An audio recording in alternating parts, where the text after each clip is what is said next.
thank you for joining me in Jiggsy Shed. So I was looking for a quick project to do, maybe use some stain, some airbrushing. So I went into my woodshed and found this piece of ash and that was cut into a rough square and chucked it on the lathe. So obviously it just took a bit of roughing to get it all trued up, and then I could start working on the shape of it.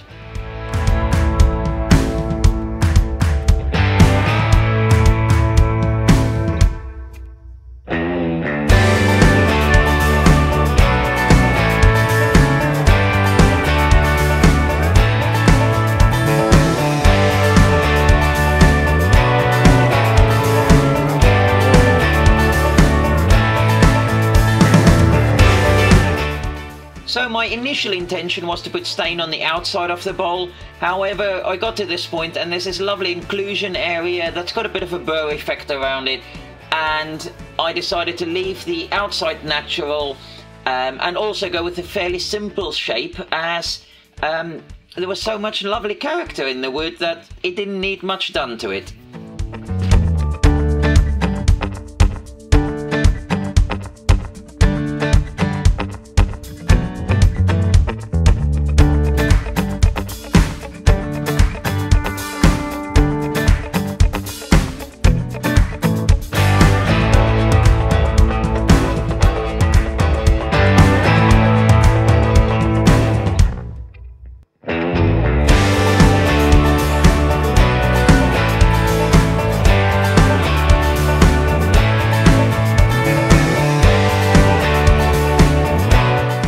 So I normally forget to do this, but on this occasion I used the tailstock to put a dimple in the center of the tenon, so that when it comes to taking the tenon away later, I can recenter it better on the lathe. And then it was moving on to using 03 Black Artisa's thick CA glue to fill in the voids within the inclusion, just allowing me to finish it up better when it comes to finishing the outside of the bowl.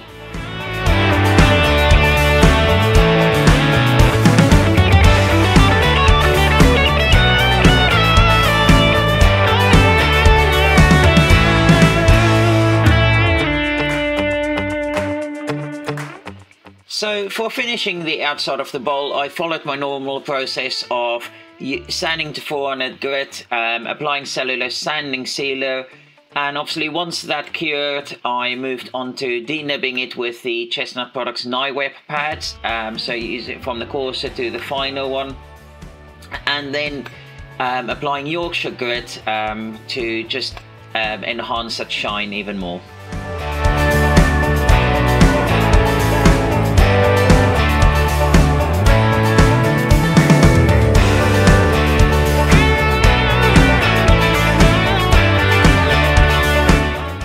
And then it was moving on to microcrystalline wax just for that final finish. Obviously I always love handling my pieces, and the wax just helps prevent fingerprinting and just protects the piece even more.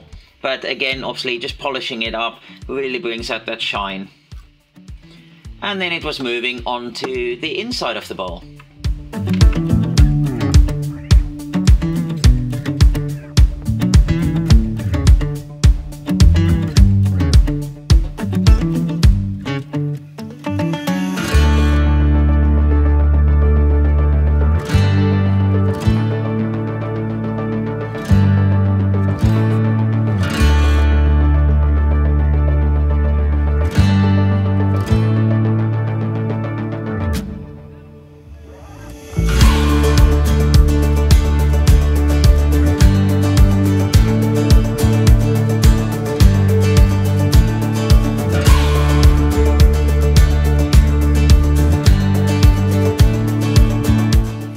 So the inside of the bowl turned away really nice and quickly, and I could move on to sanding.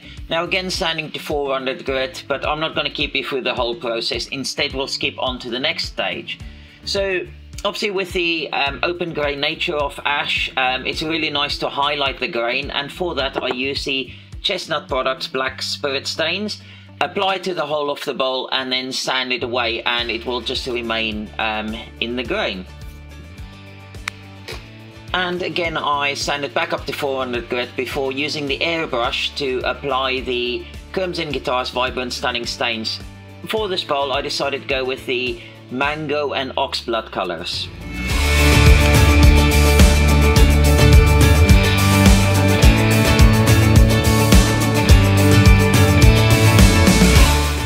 So at this point it goes wrong. As you can see, I'm applying way too much stain into the inside and it streaks. Now, this could be because the diameter of the bowl is so small it doesn't give it enough chance to soak in before it comes around again, or I was literally too heavy-handed, which was probably more the case. Now, try it again, obviously it streaked again.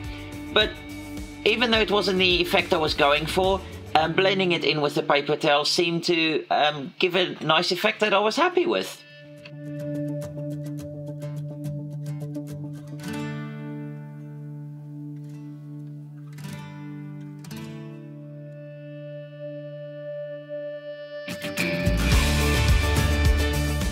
So I then moved on to using aerosolized cellulose sanding sealer, because applying by hand will just mean I'm taking away stain that I don't want to do.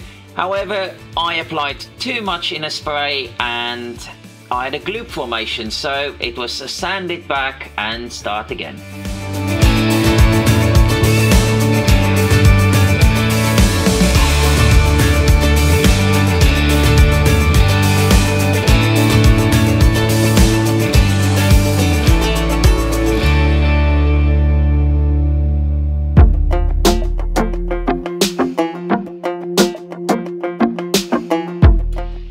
So I again used the aerosolized cellulose sanding sealer, however this time I used the applicator gun attachment, which gave me much better control and I got a much more even coating, and I was also being a bit more careful.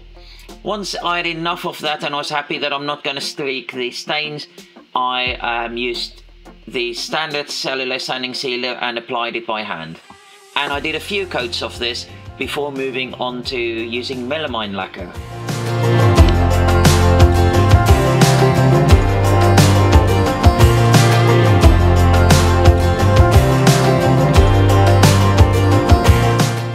So I applied about 3 coats of melamine lacquer, and this gave a really lovely shiny finish, highlighting the grain more and also the stain itself.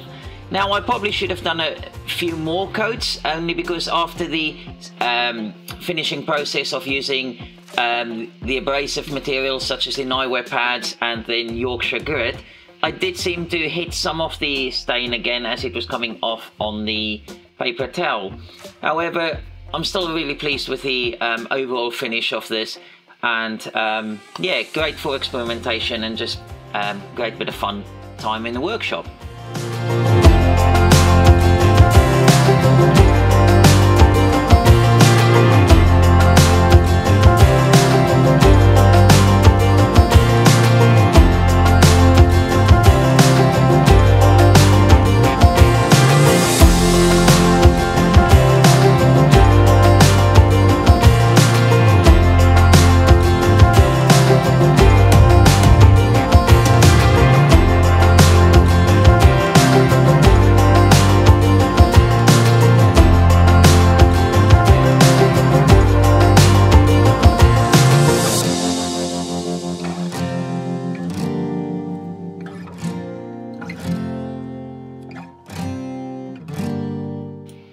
So then it came to turning the tenon away.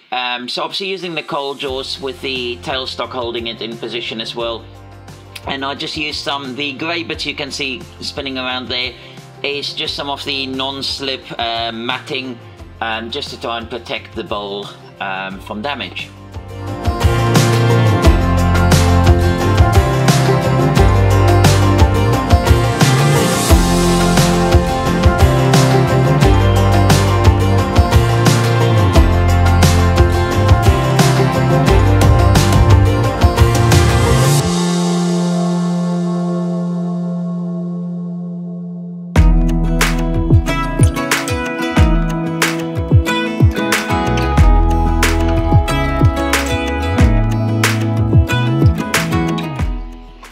having sanded the bottom smooth, I could move on to using the SculptFun iCube desktop laser engraver to add my logo to the bottom of the ball. Well, thank you for joining me in Jiggsy Shed. So this was just a quick project, however it still seemed to take me forever to get this video out. Mainly just the craziness of life took over, I think. But yeah, I've got a few more things lined up. Hopefully I'll get back on track with things now.